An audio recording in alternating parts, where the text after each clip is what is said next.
now to look back at it, just overall, most things you were pleased with, things you feel you need to step it up with after one game? All glory to God first and foremost, but just looking at the film, definitely think we did some great things on offense, moving the ball when we had to. Definitely seen a lot more man than we expected, so just got to clean some up things with man-on-man routes, me bodying them up when the defender's all up on them. Just little things like that, but I feel like we did well with pass protection. Pass protection was amazing the whole night. My O-line did a great job, and they even dropped 9, and we still got a third down conversion. So I'm proud of my guys to just keep finding out. I'm knowing all the looks that we're going to get going into week 1, so especially a tough team like Notre Dame, number 5 team in the country, so it's kind of tough knowing that they're going to do some different things. And I feel like we handled it well all week at practice, so I'm happy with the victory. How about the grit that you guys showed, especially in the second half when you had to go out and win that game? And there was some old school football out there running the ball with mine and Brady. Just talk about the job that they did and knowing that you guys have that in the well. Yeah, I mean, it's a great feeling. I definitely think that that's something that we've been pushing since all season. Not just running the ball for 2 to 3. We're trying to get 4, 5, 6 every play, and I definitely think that we did that. I know mine averaged 6 yards a carry. I know Trey probably averaged somewhere around there too. So even when stuff wasn't there, like they're running through people, which definitely thing you need. But I think that we built that in all season, just lifting weights and pushing sleds and doing things like that. We definitely changed the narrative on that. I felt this game, and one game doesn't define us, though. We got to keep doing it. So. Second row right, Doug Lesmerises, Cleveland.com. CJ, Coach Day was talking again about that play when you rolled out and found Maya on the sideline. Can you just take us through that play and like what goes into that as a quarterback when you're escaping pressure and trying to find the guy? Yes, sir. It was a drop 8 coverage, so really 2 to 3 hole players. I just watching on film, but when you have drop coverage and you have man coverage and you have hole players, it's tough to get cross routes going. So that was our concept. We had a crossing route, and so I'll read the widest defender. He ran out like it was man, so I go through my man principles. I first alerted mine. He had a wheel route, but mine isn't really a burner. So he was decently open at first, but I wanted to see what else could be open, so I kept going through my progressions. And then X kind of got bumped by his whole player, who was the Mike linebacker, number 27.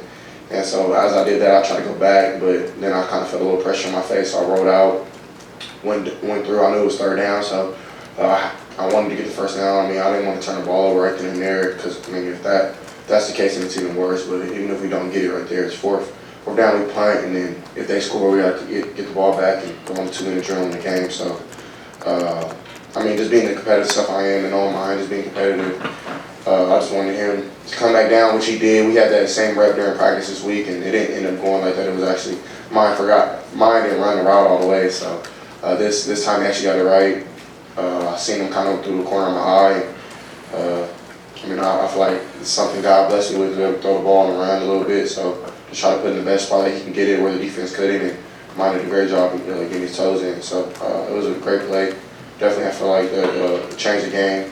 Definitely put in the game more in our control. So it was amazing. You guys are often so precise in the passing game within structure. How important is it for a quarterback to be able to do that and keep a play alive? And how have you worked on that? How do you work on that? How have you worked on it this offseason to be able to do that in that situation? Yeah, we call it second part of the route here, basically scramble drill. That's probably like the universal term. So just working the scramble drill right then and there, just knowing the situation. I definitely think we've gotten better at situational football here. Just knowing when we start down, knowing that we got to convert and when we don't. So I feel like that was really important right then and there in that game. And we made it happen, so I'm happy. Far left, Justin Holbrook, WCMH. When it's such a big game like that, physical, mental, emotional energy that you guys spend, come back on Sunday into the facility, how do you move on? How do you move off to the top 5 win and say, we have to go face Arkansas State now this week? Right, yeah, definitely got to have short-term memory, but at the same time, you got to enjoy your victories and you got to smell your flowers. So I feel like we do a great job of that here. We have our champions meeting and everything here. We're having fun. We had a good time doing that and seeing great plays. Seeing EA light some dudes up on special teams was kind of cool. So I had us juiced up. And then after we go out and have our Sunday practice, because they always said we're on to the next week, and then we're all our focus on Arkansas State. So amazing win, very tough team, top 5, first game of the season, which first game of the season are never really easy no matter who you play, I feel. Unless they're like total bums, but so Notre Dame definitely won bums. They're a good team, so really proud of my guys, and now we move on to Arkansas State. How long did that take you to learn to move on, but also appreciate the wins when you were first year, second year? When did you start to learn how to go through that and make a routine out of it?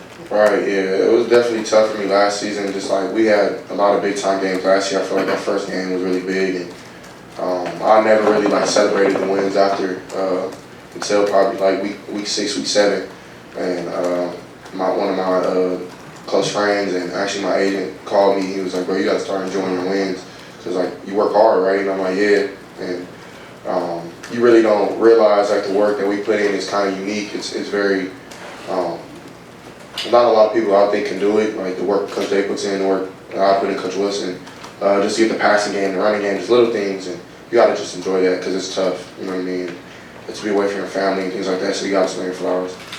Second row left, Stephen Hellwagen, 24/7 Sports. Yeah, CJ, I want to ask about Emeka. It seemed like the moment was calling for somebody to step up with Jackson not able to go, and just you were hoping that this would be a big season for him coming into a starting role. But that game and also everything leading up to it, what'd you see out of him, I guess? Yeah, Emeka, even Marvin, both extremely hard workers, and both are always in the building, working on their game, doing something right. Even off the field, I mean, trying to just make sure their bodies are right. We seen they're all buffed up and chiseled up, so that just shows how great they are, what they do, and how serious they take it, even being so young. So, Emeka, yeah, he got to show a little bit of what he can do, even though he can do more. And I feel like even in our past game that he fits it perfectly, him and Marvin. And I feel like that first game kind of just put a little taste in people's mouths of what we can do a little bit. But I feel like we'll do even more and more just with the work we put in and things like that. So Emeka and Marvin, they're 2 great young players, work hard, great routes, great body discipline, and different things like that. So just super excited to see what they do. Right behind him, Bill Landis, Rivals. CJ, going back to the play to Mayan, it looked like that ball sort of had some backspin on it, like it kind of got back to him on the sideline. Is that just random how it came out of your hand? Or are you doing anything with your arm angle or the pressure you're putting on the ball to make it do that, to come back to him? I don't know. I don't know if it did that. That's cool if it did. I'm not sure. I just threw it as try to be as accurate as I could and just give him a shot to catch it where the defender couldn't. He did a good job of placing his body in the right place and giving me good numbers. I feel like when they give me the numbers, they want the ball. So he did a great job of doing that. Even Emeka had a play like that. The drive, I think, prior to that on the sideline again, where he kind of cut the defender off and put his numbers to me, and I feel like he wanted the ball, so I gave it to him as best I could. So I really didn't try to do anything special. I think that's something that maybe God bless him with it. So I'm happy.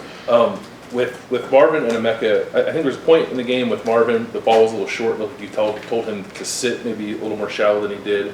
And then there was the one that was behind Emeka where maybe it looked like you were expecting him to settle instead of keeping his route going. It wasn't pervasive throughout the game, just kind of 2 moments that stood out. But how do you, I guess, work through that kind of stuff with receivers sort of in between drives to make sure you're all on the same page with that? Right, yeah, I definitely think it's just conversation, just seeing what they see, seeing what I see. Definitely just gotta get through those things. I mean, me, Chris, and Gary, and Jackson went through that last season.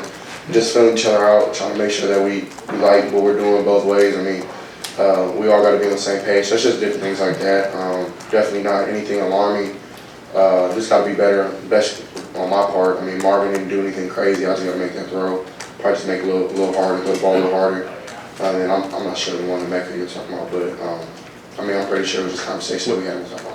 It was later in the game. He was like crossing over the middle. There was like a little bit of a window, like kind of was just behind him a little bit. Right. His whole player, Trey's man player ran with him, and if I would have threw a good ball, it would have been a pick 6. Right. Which I thought it was a good ball because when I put it on the spot, only he can get it.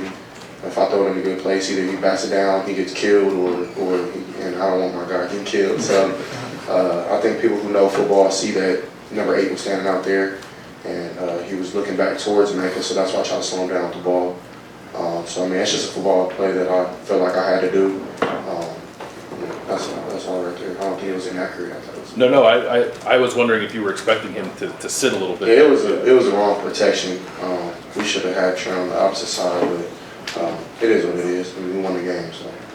Right behind him, Jacob Bench, the Lantern. Yeah, hey CJ, just your offensive line with some new guards there up front, Paris at left tackle. How did you evaluate just communicating with them, loud environment, and just their play overall as well? Yeah, they did an amazing job. I mean, Donovan, being the youngest dude on our line, he definitely held his own.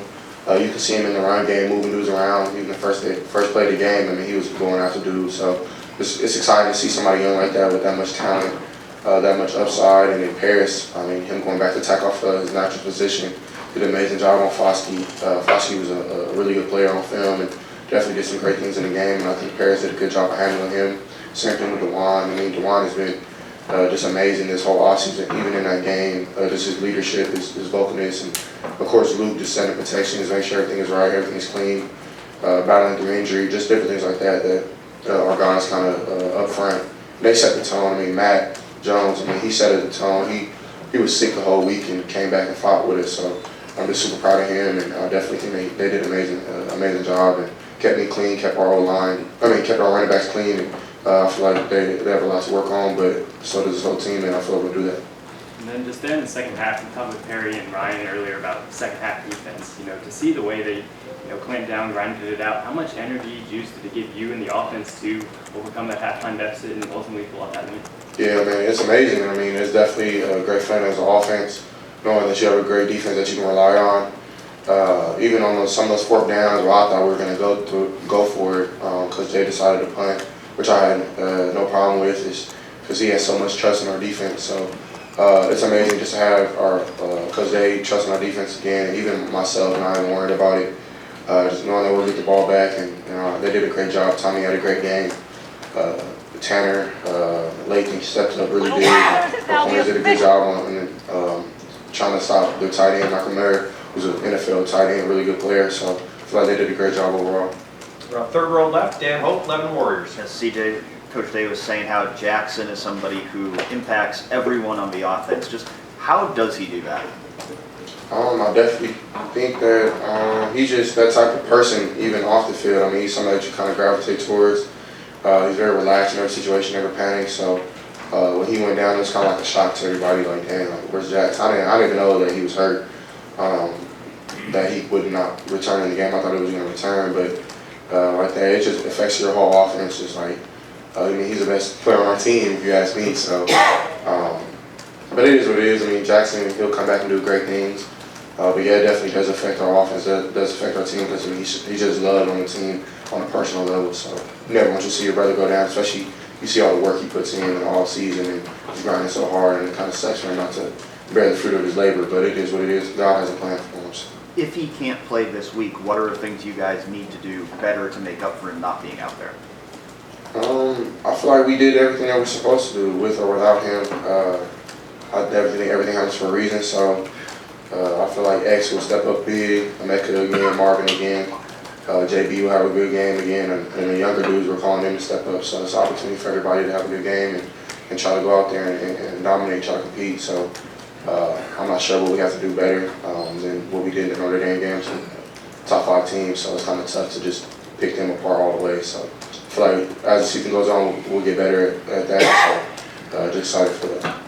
Right in front of him, Stephen Means, Cleveland.com. CJ, you're a pretty smart football player. I think you've kind of given off that impression at this point. But Day was even talking about when he's throwing stuff at you, there's even times when you have to tell him to slow down a little bit so you can catch up on stuff. Are there examples of moments when Day's throwing a million things at you and you're just kind of like looking at him crazy? Yeah, I mean, I definitely think we have 2 different perspectives when it comes to certain things. Like, Coach Day's seen things from him. He played quarterback as well, but he hasn't played in a while. So, but he's seen things from a sideline perspective. And I'm not saying this happened in the game, because I mean we were really clean with our conversations, and we were happy kind of with everything kind of worked out, even though it wasn't perfect. But we knew that coming in.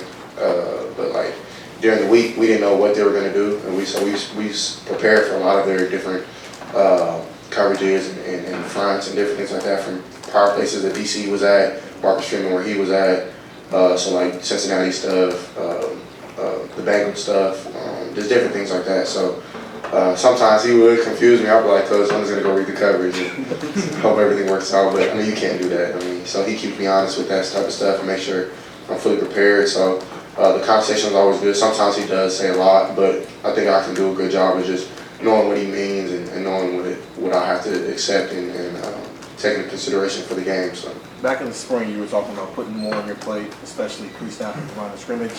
What did that mean against Notre Dame? Like, what were some of the things you were maybe able to do this year that you weren't able to do against Minnesota, even against Utah? Right. Well, this game plan was kind of unique for us. We usually have a lot of checks and a lot of run checks that I have to go through, even passing checks. And this game, they really just put the protections on me and Luke. So I feel like we did really clean with that. The run games, we didn't know what fronts they were going to bring, so we had universal plays that kind of went with everything.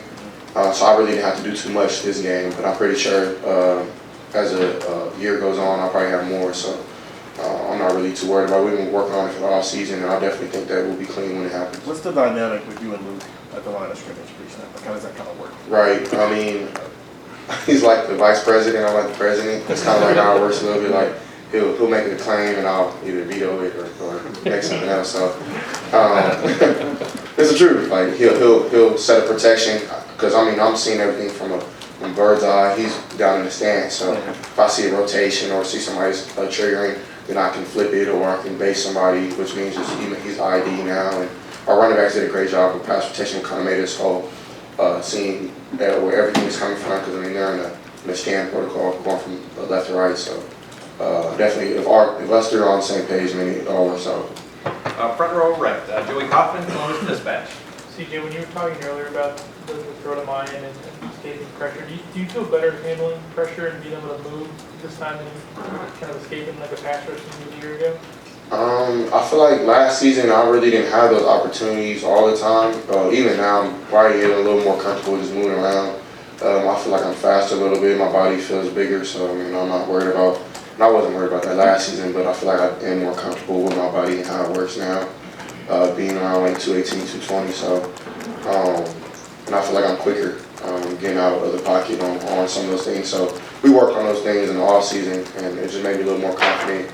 And then our players, I mean, they're really smart in those type of scramble drills. So I just try to keep my eyes up and make sure that everybody's happy. Because if I just take off around and the receivers are wide open, then I mean I'm doing them a discourtesy, so I try to get everybody the rock. And how much of that is just being faster and quicker, or having like a sense of where the rush is? And I guess how does that kind of like factor in play versus you being faster versus just sort of your pocket presence? I definitely think it starts with the pocket presence, just like knowing what type of rush, if it's 3-man, 4-man rush, or if it's a blitz where it's 5, 6-man, even 7-man rush. So even in a zero play with X, they brought 0, and I knew that I wasn't hot yet because they came from depth with 2 safeties, and I knew I was warm. So I just had to get it out of my hands. So it's just doing different things like that, how many are coming. I mean, just feeling the pocket presence. So, and then a little bit have to do with my body and how I feel with that. Right next door, Tim May, Letterman Row. Yeah, get back to that warm, hot thing. When you're up there and you see those 2 safeties, I think it might have been the first time the whole game they brought both of them. I mean, maybe I'm wrong. And you've got this Xavier Johnson sitting there. Is he seeing the same thing I am? I mean, what are you thinking there? I mean, just go through that whole thought process. Yeah, I mean, here's a guy that hadn't played much, you know? Right. I mean, Coach Day and Coach Fitch, somebody who I hold near and dear to my heart when I go through my game plan and things like that. He helps me out tremendously. So he always tells me to have a game plan for 0. They didn't bring 0 yet. So I mean, but I was ready for it because it was starting long. They like to bring it with Notre Dame. That was kind of their tendency to bring it 3rd and 8+. So as I'm going up to snap the ball, I just was wondering like, okay, what's my 0 plan? And that's what the play with. So that play we called it earlier in the week.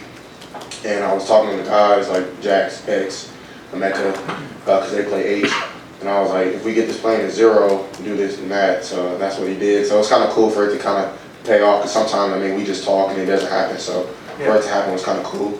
So I just see them coming from death, took my drop and just try to get on my hand. And X did a good job of setting a good route on his man and winning his route. So it all worked out. And like you said, I mean, this is Xavier that saw it too. I mean, you know what I mean? He's hardly played. I mean, it's just, is that kudos to him for keeping his head in the game all these years, especially, you know? Yeah, he's an OG, man. He's a vet, so he definitely knows the game. He sees it well.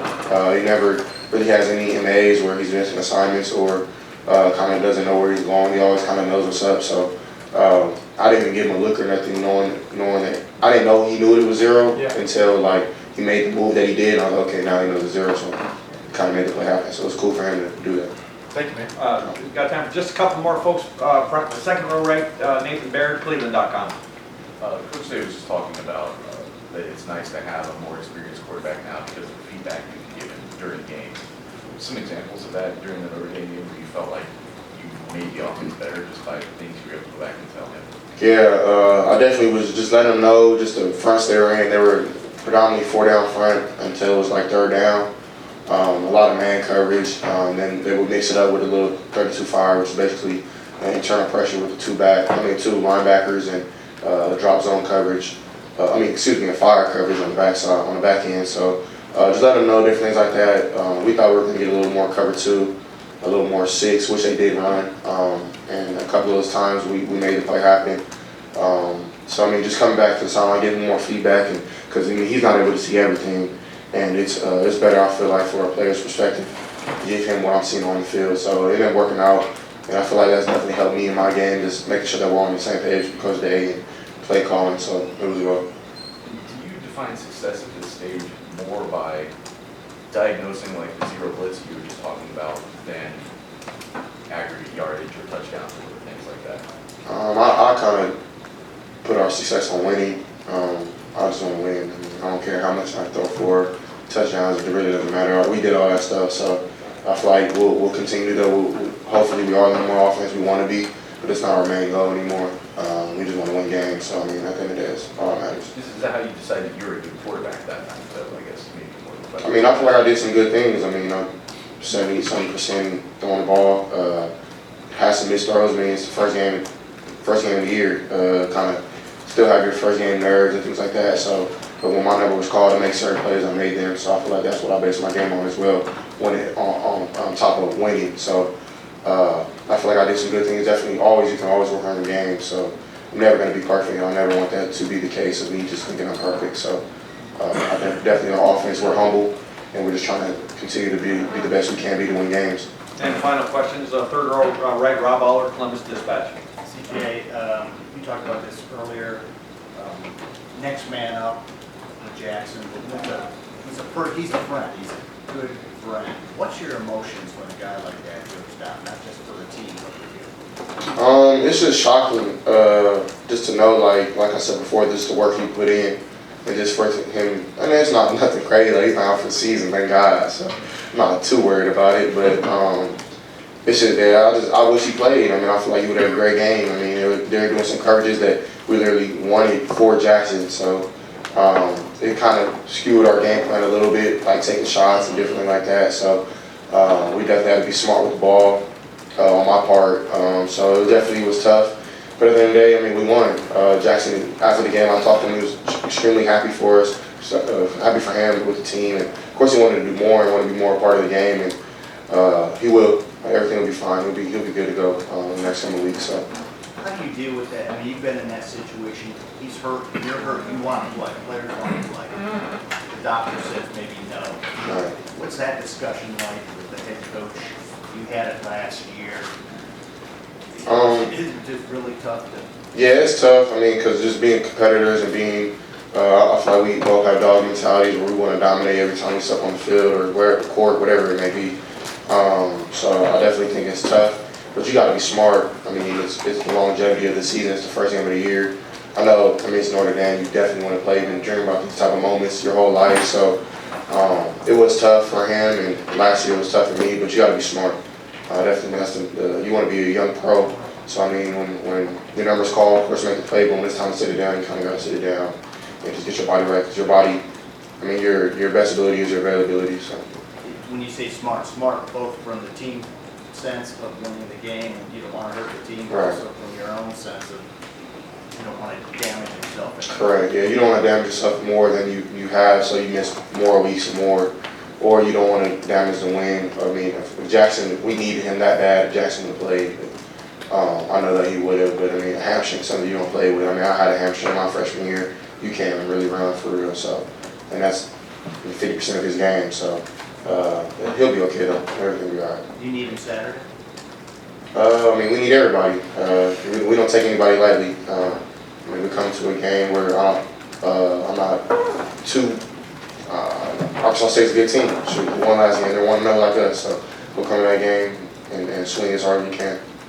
Terry, CJ, can thank you very I ask you one quick, what did that last touchdown mean for this team, this offense, to go jumbo and push the ball into the end zone based on all the stuff you heard throughout the offseason? You know, you guys playing soft, not being physical, et cetera. What did that just do for you guys?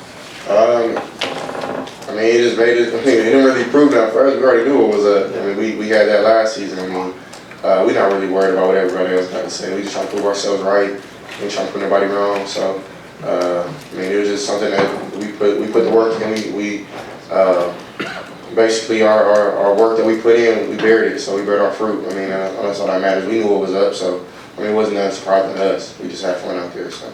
And last thing on the mind thing, that play, when it happened, how did you feel? You talked about enjoying wins last year. How did you feel when it happened? How did you feel when you watched it on film? That throw to mind.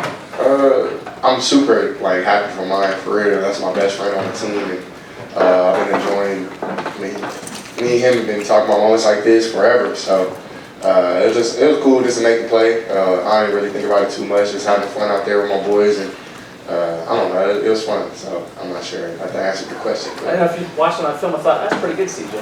Nah, I don't really do that. Bill, did you want to get a question in? One last question, Bill Rabinowitz. Man, you got calm, bro. You got chill. Here's your question, bro. We know Notre Dame was asked, you're not bums, right? Not total bums. Correct. How big a test will this be for you guys? Because this is not Notre Dame. Ain't no test. I mean, that was not a problem last year, but I feel like it was a problem to keep it real. So we maybe play down our competition sometimes, and me personally, that's not something I never want to do. You always want to go out there and prove that you can dominate anybody you step on the field with. So I feel like every week we kind of have the same approach, watch the same amount of film, go through the same routines at practice. We're not going to be light on anything. We're going to make sure everything is done the right way, just so it can be done right week 2, so it can run done right in week 10, week 11, week 12. So definitely nothing will be passed slightly here, no matter who we play. So. One quickly, Luke, walk out with Luke. If you can't play, how much faith do you have in Madison or Jacob? Yeah, I mean, we worked these type of scenarios in practice where Luke would step out and Matt will come in or Jacob will come in, and I mean, I'll trust in those guys too. I mean, definitely had to make some adjustments to that because Luke is so pivotal in his way to see defenses and see fronts and different things like that. So definitely will be an adjustment, but nothing crazy. CJ, thank you very much.